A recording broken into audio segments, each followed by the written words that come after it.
Hi everyone, welcome to my YouTube channel. Today I'll talk to you about ADHD, one of the most commonly diagnosed psychiatric disorders. And if you are someone who has been on the internet, then you do know that how frequently the term ADHD has been doing the rounds.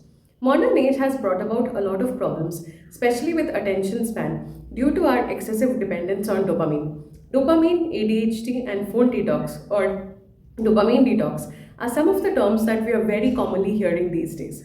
Now, when we are focusing on these topics, it is very important that we focus on knowing what exactly ADHD is and how can you deal with ADHD. I have focused on productivity tips for ADHD in a previous video, so do check that out. And in this video, I'm also going to focus on some practical strategies that you can find in ADHD. As you know, ADHD is a disorder that affects the brain. The ADHD brain is very different from the normal brain in that it has high need for dopamine and it is a passion-driven brain. It is a brain that focuses on interest rather than the stereotyped things or jobs that you have to do.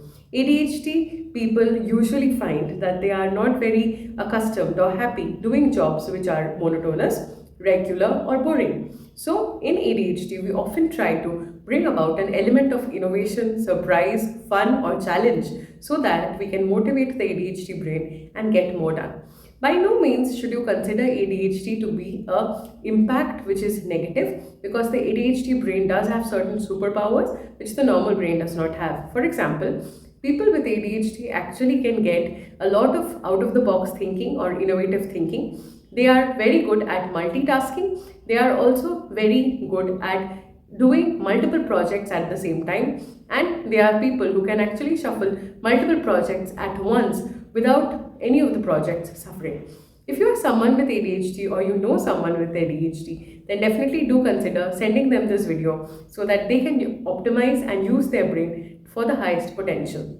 The first tip with ADHD is to often bring in an element of surprise or innovation into the work you're doing. Suppose if you're cooking the same meal, but if you can add some new ingredients, if you can cook your meal in a different recipe. So suppose if you're making maybe say a vegetable stew, if you can add some new elements like in the form of herbs, spices, sauces, and so much more. Also, another thing that we focus on in ADHD is to give yourself a challenge. So maybe a 7-day no sugar challenge. Once you achieve the 7-day no sugar challenge, have a reward that you're going to focus on. The reward is actually going to help you stay motivated and stay on the challenge. The next part is obviously to focus on the things that you have to do first. In ADHD, we say that do the hardest task first.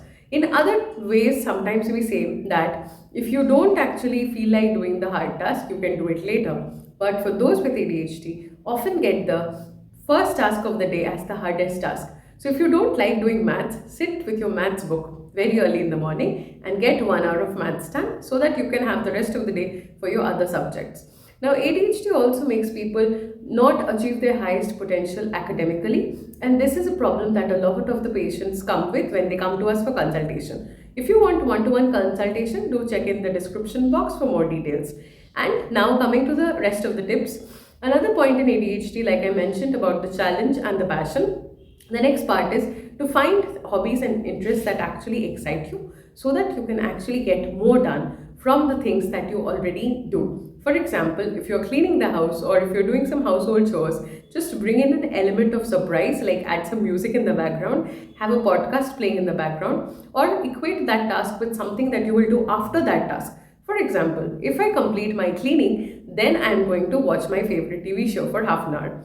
So something like that will work as a reward, and ADHD is a reward-driven brain. So once you have the reward, your brain is actually going to give you that impetus to get the task done. Hope these tips were useful and do share with someone who has ADHD.